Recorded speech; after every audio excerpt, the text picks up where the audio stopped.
Halo, selamat pagi. Saya Budi Muhammad Kurniawan. Saya tunangan dari Afriska Setiani. Afriska Setiani itu adalah salah satu wanita yang tersandung kasus JIS dan sampai sekarang kasusnya belum jelas.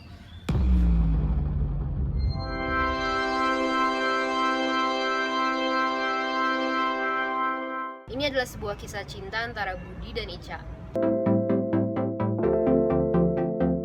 Budi adalah tunangan dari Ica, salah satu korban kasus rekayasa Jakarta International School yang terjadi di tahun 2014. Why did I dare to say that? Because I read the documents, I met the supporting group, I met one of the victims, dan dari semua evidences yang ada yang terpapar di dokumen, nggak ada satupun yang menunjukkan bahwa mereka bersalah.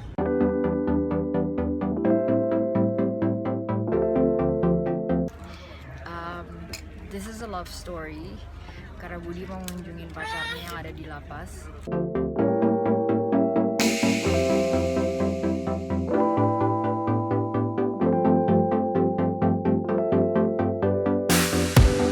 Ini hari Minggu dan biasanya lapasnya libur ya Mas? Libur karena ini hari ulang tahun lapas, jadi diadakan besokan hari Minggu.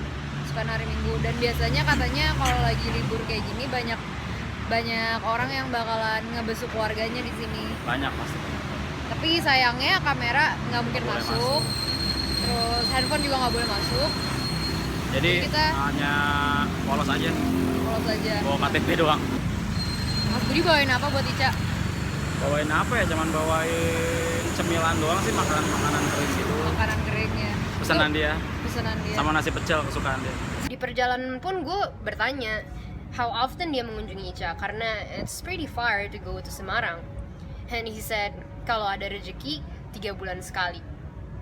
And it's like going back to the 70s, karena satu-satunya cara untuk mengontak Ica adalah melalui telepon. She has nothing there. Lapas Semarang ini dibandingkan dengan Pondok Bambu lebih enak di sini sih. Waktu besukannya juga lebih lama ketimbang di Pondok Bambu. Pondok Bambu tuh kita nunggunya 4 jam, ketemunya hanya sejam, dan saya rasa nggak sebanding banget dengan waktu nunggunya. Kalau di sini tuh nunggunya sebentar dan nggak pakai birokrasi yang nggak jelas gitu. Diutamakan pokoknya deh untuk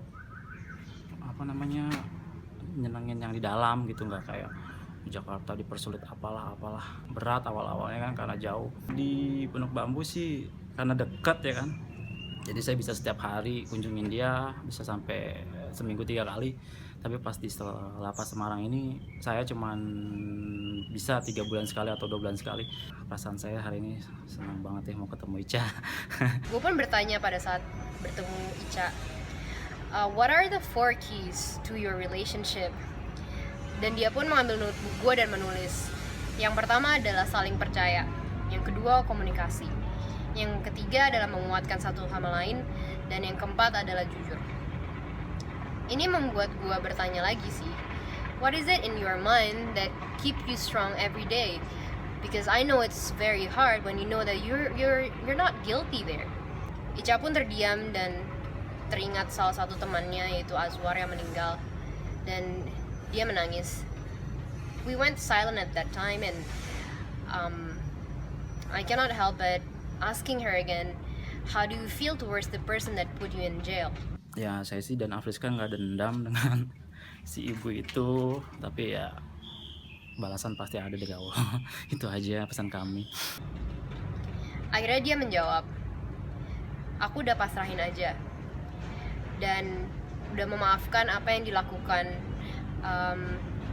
orang tersebut terhadap Ica, dan Ica cuma pengen keluar dari sini. Pokoknya kita bersyukur aja. Nikmat. Emang di awal-awal berat banget sumpah. Dan dia sempat bilang sama saya kan waktu awal-awal ditangkap, ya udah kalau kamu emang mau ninggalin aku, silakan, aku siap. Karena kan pasti nggak mudah kan punya pasangan atau ceweknya ditangkap penjara, pasti kan asumsi orang bakalan wah jelek lah gitu. Ya saya bilang ya itu yang apa dulu kan, kalau kamu kan nggak salah, jadi ya nggak ada alasan saya buat ninggalin kamu.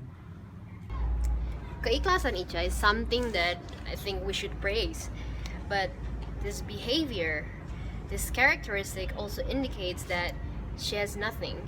She has no power, no help, nothing but to accept that she needs to let go and move on. So, my question is this something that we want to cultivate in this country? Keep on taking hikmah while the bad guys always out there enjoying their life pretty fine. And if this keeps on happening, I think we're just as bad as those criminals. And I believe ignorance is not a bliss. Udah hampir 3 tahun Afriska di dalam jeruji besi, dan saya juga nggak tahu kenapa saya bisa sekuat sampai saat ini. Dan pesan aja sih, kalau emang cinta dan sayang banget sama pasangan, dijaga dan harus diperjuangkan, itu aja.